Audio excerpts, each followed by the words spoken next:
Marami nagsasabi sa akin na natitiis ko raw yung anak ko, na hindi ko na daw mahal ang mga anak ko kasi natitiis ko.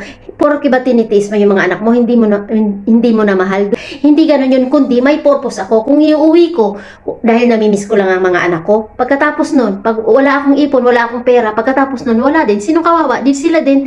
Ako din mahihirapan, mag-a-apply ulit ako kasi nga wala na kaming pera. Kung uuwi man ako, gusto ko mag-for good na ako. Yung meron na akong pundar, meron na akong pagkakakitaan. Hindi ako uuwi na dala ko pa masahe lang. Hindi ako, kasi naranasan ko na yun. Umuwi ako noong 2014.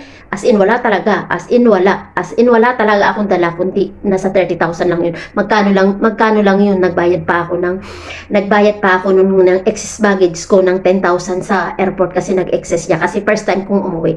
Porque natitiis mo yung anak mo, hindi mo mahal. Hindi ganun yun, kundi may purpose ka. Lahat ng pangarap mo, kung gusto mong matupad yun, kailangan mong isakripisyo, kailangan mong magtiis. Kailangan talaga ng may sakripisyo para matupad yung pangarap mo.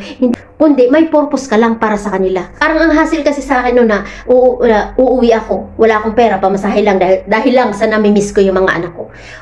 May video call naman, kung mamimiss mo, edi tumawag ka. Ganun lang naman yun eh. Tapos, lalo na pag wala kang asahan sa Pinas, tapos uuwi ka lang dahil namimiss mo lang sa ganun.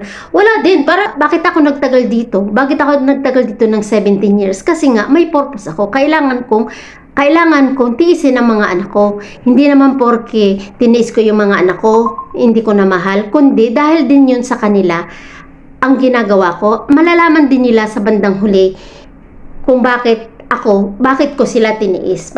Nagpapakasarap ako dito, ako lang nakakaalam nun kasi wala naman kayong alam eh. Lalo na mga bilihin ngayon sa Pinas na sobrang lalaki. Para sa akin, practical.